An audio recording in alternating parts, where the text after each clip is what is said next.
Ura kaupitisha katika njia. Eli Mpanzu. Eli amekwenda chini. Mwamuzi anasema ni fair challenge, goal kick.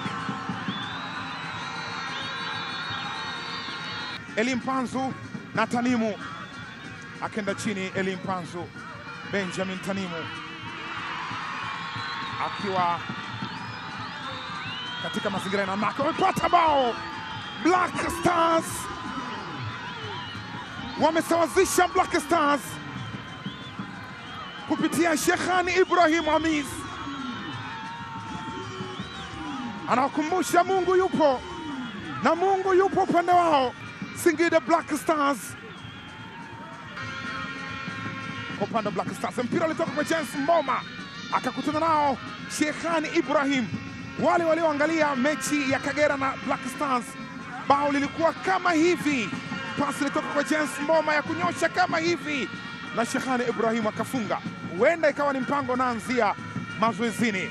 James Mboma metacha amekataa na ndio imezaa kona. Kona imejazwa ndani huko, anacheza tena kwa kichwa na Ismail Ture. Mwamuzi anafunika penalty. Anafunika mkwaju wa penalty. Ameona foul imefanyika ndani ya box. Alimnyuka kizongwa. Ulijazwa mpira ndani, akaenda chini. Ture, tazama ndani ya box. Ture alikuwa pale na Ahmed Pipino.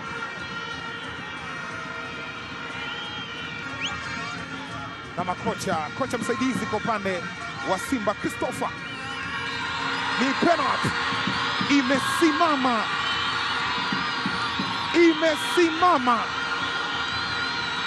Rushain Derek,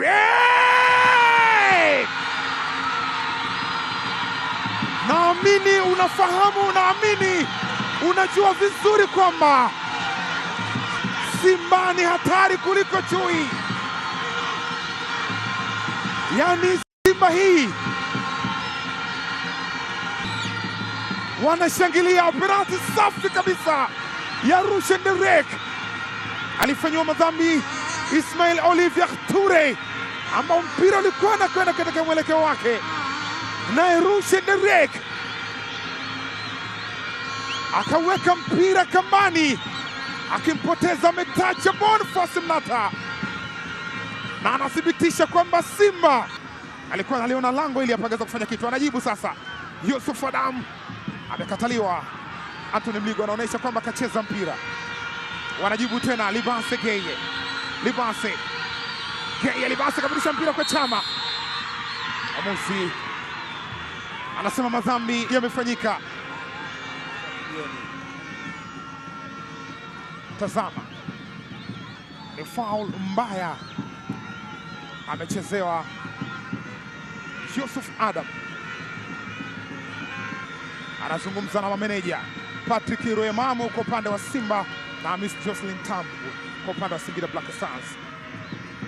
Mwamuzi ameamuru mpira uelekezwe lango la Simba, lakini Majisachi amefungua ile zipu ya nyuma. Kadi nyekundu, hapana shaka inakwenda kwa Anthony Mligo. Naam, kadi nyekundu ya 3 kwa Simba msimu huu. Alianza kuoneshwa David Kameta Duchu katika mchezo dhidi ya Kagera Sugar, mchezo wa kwanza. Mchezo wa pili wa Pamba akaoneshwa kadi nyekundu Ibrahim Jabbar, na leo hii kadi nyekundu kwa Anthony Mligo baada ya kufanya madhambi. Dangerous play, alifanya madhambi kwa Adam Yusuf, bwana mdogo huyo, na mwamuzi aliona mwamuzi kwa kuoneshwa kadi nyekundu. Hii inakuwa ni pigo kwa kocha Steve Barker, ikiwa nyota wake kadhaa anawakosa kwa kadi nyekundu, na huenda ikawa ni rekodi. Kadi nyekundu 3 katika mechi 3 mfululizo. Wataalamu wa kumbukumbu ya historia huenda wakatusaidia, lakini mchezo unaofuata